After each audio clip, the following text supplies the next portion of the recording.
मैं बहुत नाराज थी, देश से नाराज थी।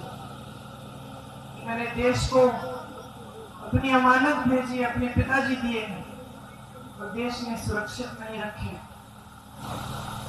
मैं नाराज थी, दुखी थी।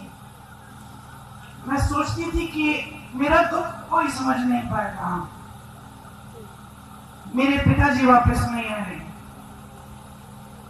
टुकड़ों में, खून से लथपथ एक झंडे में लपेटे हुए उनके शरीर के टुकड़े में घर लाई। मेरी टूटी हुई मां सालों के लिए ठीक नहीं हुई। उन्होंने पहले ही इंदिरा जी की हत्या का सदमा देखा था, अब अपने पति को खो डाली। बहुत दिनों के लिए खाती नहीं थी, सिर्फ नींबू पानी पीती थी, 2-4 गिलास, मुश्किल से जबरदस्ती करके खिलाती थी।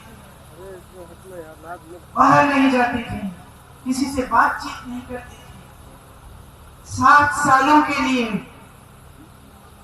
घर के अंदर ही रही, ज्यादा बाहर गई नहीं।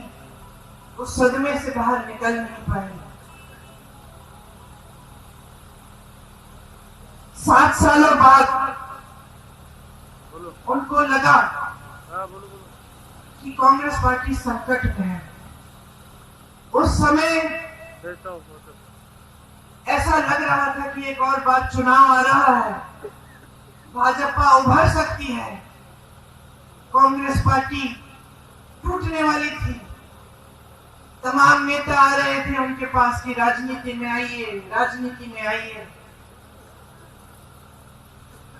उनकी बेटी थी, बहुत कष्ट देखा था उनका। मैंने मना किया, मैंने कहा राजनीति में मत आओ, ये लोग तुम्हारा इस्तेमाल करेंगे, तुम्हें भी कुछ हो जाएगा, छोड़ दो, कोई जरूरत नहीं है, संभल जाएगी पार्टी, कोई संभाल लेगा, कोई नेता बन जाएगा। मां ने बात नहीं सुनी। मुझे कहा कि ये जो चित्र है तुम्हारे पिता का, जो मेरे कमरे में दीवार पे लटका है, इसको मैं नहीं देख पाऊंगी। अगर आज मैं मुंह मोड़ लूंगी, पार्टी के लिए आगे नहीं बढ़ूंगी, तो मैं इनको क्या जवाब दूंगी, मैं अपने आप को क्या जवाब दूंगी। तो आगे आई तो ये स्पष्ट था कि पहला चुनाव उन्हें अमेठी से ही लड़ना था। ये पिताजी की कर्म भूमि थी।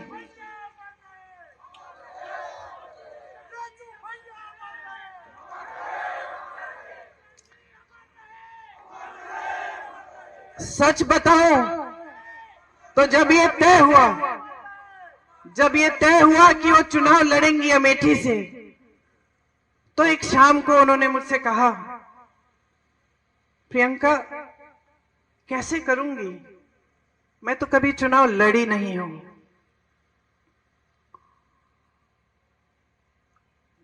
पलक नहीं झपकाई मैंने कहा मां, ये चुनाव मैं आपको लड़के दूंगी, आप आओ मत अमेठी, मैं अमेठी को संभालूंगी।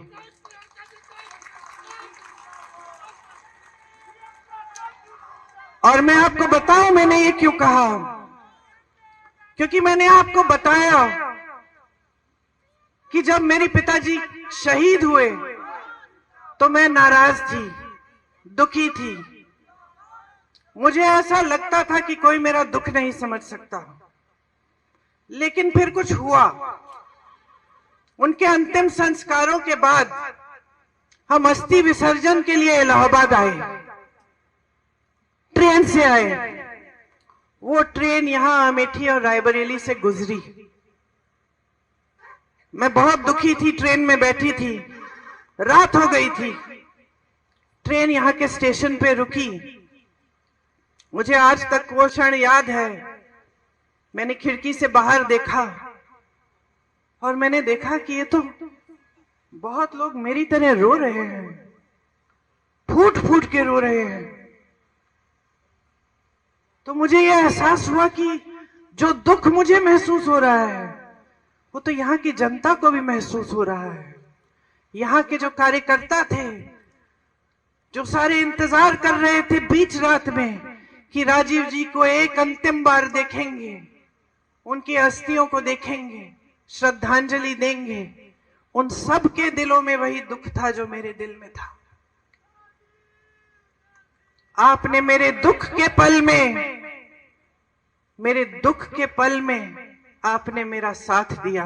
मैं समझी कि मैं अकेली नहीं हूं इस दुनिया में, कि सिर्फ मुझे दुख नहीं हो रहा है, मेरे परिवार को दुख नहीं हो रहा है, सिर्फ मेरी मां टूटी नहीं है, मेरे भाई नहीं टूटे, लेकिन अमेठी की जनता मेरे साथ रो रही है, क्योंकि उनका भी भाई, उनका बेटा चले गया।